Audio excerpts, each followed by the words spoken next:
Now that you've watched what I hope was a really informative TED Talk, I want to welcome you to Module 2. Module 1 was all about setting the framework. We talked about complexity, we talked about wicked problems, we talked about how environmental leadership is a challenge to dominant leadership theory. And leadership theory may not be up to the challenge. We have to pave new ground here. Now we're focusing on the solution side and building competencies. That's the focus for Module 2. It's going to be on building skills beginning with this internal focus. That's what you see on the left side of this diagram that walks us through the course. We're focused on values and visions. These come from an internal place, and we're going to lean into indigenous knowledge and ways of knowing about this through Dr. Spiller's TED Talk. And we'll hear from an inspiring lifelong sustainability leader, Lana Pollock, about her own vision and her own journey on the value side of things. The key takeaway from this lesson is that competencies, leadership competencies, are needed to break through these wicked problems and to move us from anxiety into strategic, coordinated action as leaders. So let me start with a little reflection on the TED Talk that you watched. We can't deal with problems unless we work through the numbness, as it's called, or we wound up overwhelmed, kind of on fire, and it can be painful, and it can lead to this kind of collapse or anger. I want to talk just a minute from my first experience teaching in the environmental movement, in environmental studies. I started by telling everybody just how bad things are, just like you heard Renee Lertzman talking about in the TED Talk.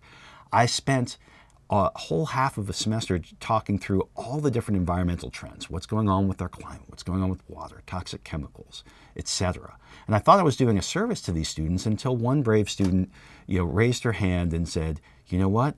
I'm learning a lot in this class, but I'm extraordinarily depressed from it. Right? I don't know what to do with this knowledge. And just kind of feeding that in is actually feeding my anxiety, and I need an outlet."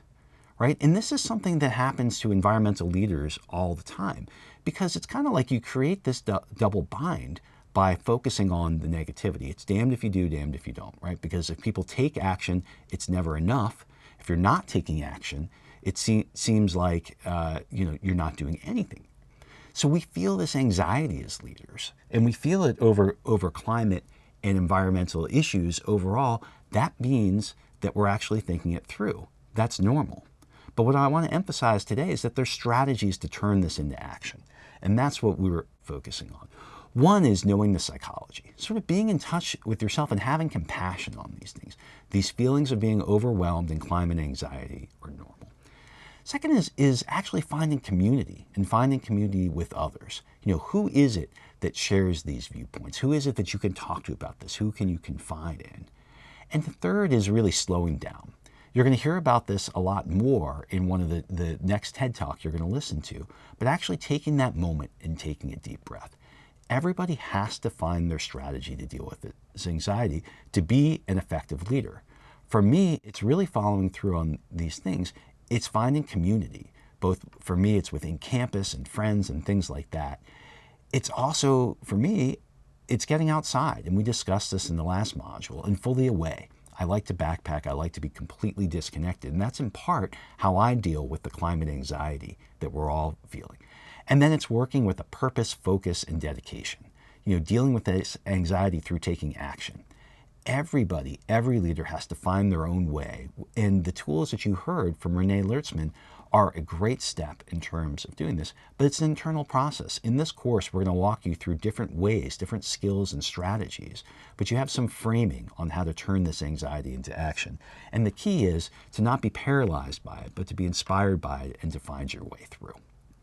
Now, there's a specific set of competencies for sustainability leaders in terms of how you turn anxiety into action and how we act. And the first thing is to have systems intelligence. And what I mean by that is actually thinking through things in a way and thinking through how things are connected. And as complexity increases, as we talked about in the first module, we have to think through not just one isolated issue, but how it relates to everything else. The good news is that we're born with these traits. We are born systems thinkers. Children get this inherently. Often our schooling gives us this deterministic framework, right? And it winds up taking the systems thinker that's inherent in us out of us.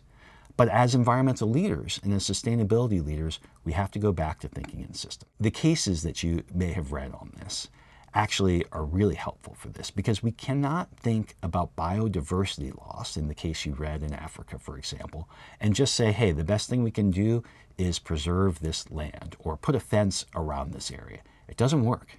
You can't take the humans out of the equation, right? That reductionist thinking is the environmentalism of the past, not of the future. You can't ignore the social context.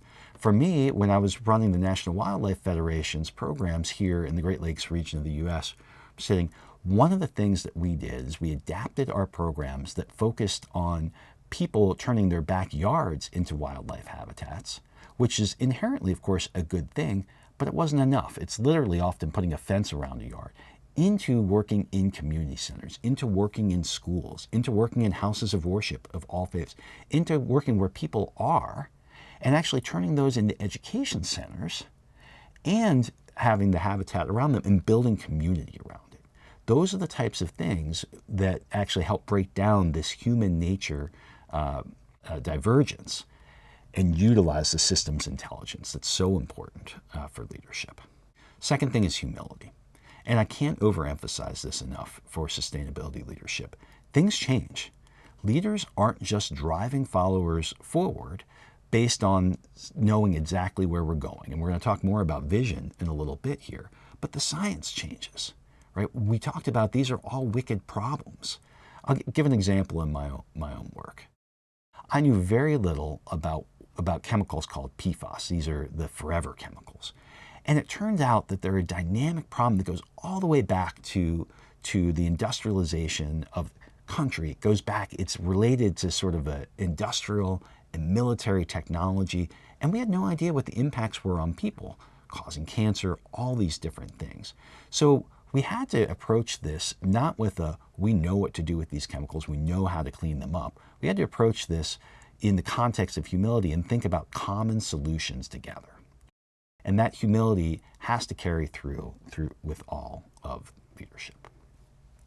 The next thing is change. And you'll see a little diagram here that talks about embracing and capitalizing on change. The only constant in our world is change. And there's not this concept of sustainability in some ways can feel static, or at least the term can. We have to think more about resilience, because things are changing. Climate change, obviously, is the most obvious example of this. But ecosystems overall and human systems are characterized not by stability, but by resilience, the ability to adapt to change. Organizations, too, the strongest ones, are able to not just say, hey, there's change and we're going to adjust, but to actually embrace and capitalize on it. And that gets down to the individual level as well. Now, this pace of change is accelerating. Things like AI are changing how we access information. So as leaders, we have to embrace, adapt, and capitalize on that. You know, one example from my own work in the nonprofit sector is when I started there, the methods of communication were pretty simple in one way. We held press conferences. We sent emails out to members. We had a newsletter. Social media and other ways have completely broken that up. Right? The change, we had to generate our own communications, our own messages. Newsletters were antiquated, and then AI is bringing that next level of change in there. The best leaders not only anticipate this, but actually go and try and embrace and capitalize, as opposed to kind of holding back and being resistant on change. So again, another concept for sustainability leaders. Next one is a concept of enlightened self-interest. Now, what that means is there's kind of a magic right at the intersection of altruism and doing things for ourselves. And it's labeled as selfishness here, but it's probably best called sort of like the things that internally we're thinking about for ourselves. And, you know, pure altruism is almost never a driving force alone on environmental things. Asking people and organizations to give up all of their own self-interest simply doesn't happen. Now, there are exceptions to that rule, but the rule is altruism as a whole doesn't work. But things that actually, at this intersection where self-interest and environmental or sustainable good align are what's important, and it's about finding those. So again, another example, I've spent a lot of time as a public interest lobbyist for clean energy. Now, I had very different approaches depending on the lawmaker that I was talking to. For some, right, the interest, I would say, was a little more aligned with altruism because it was about climate change. That was the thing that was driving their interest in setting a new standard that increases renewable energy, for example. But I had actually literally a different fact sheet for those who I knew were not particularly interested in climate, but what were they interested in? Jobs for their constituents, right? Clean energy jobs. So there, and I don't know if, again, I don't know if selfishness is the right thing, but they're really not looking at the bigger picture of that. They're just saying, if I get more jobs for my constituents, I'm in. So finding that magic in between is something that sustainability leaders are often looking for. And I want to bring this back to an equity and justice orientation. This is the competency that overlays the rest. We've talked about this throughout the course, but there's this transition in the environmental field going on right now, which is a transition from saying that we are protecting the environment from people, from humans, to co-designing solutions with people. And you're going to hear more about sort of some of the indigenous ways of knowing on that, because we need to get back to this traditional ecological knowledge, and this indigenous knowledge is probably the best way for us to capture that. But everything has to have this equity and justice orientation. It's a core competency for our field. It's the right thing to do. It's also how we get things done. Another example from my own work, I'm working on sort of the co-management of protected areas as part of the UN's 30 by 30 initiative, right? 30% of land and water protected by 2030. The way to do this, again, is not to build fences, it's to do co-management. It's to do it with indigenous folks right up front, with indigenous institutions and with indigenous knowledge. And starting with what the community needs, not just the ecological needs, and meshing those together, right? And that orientation is what's really going to help drive us forward on this.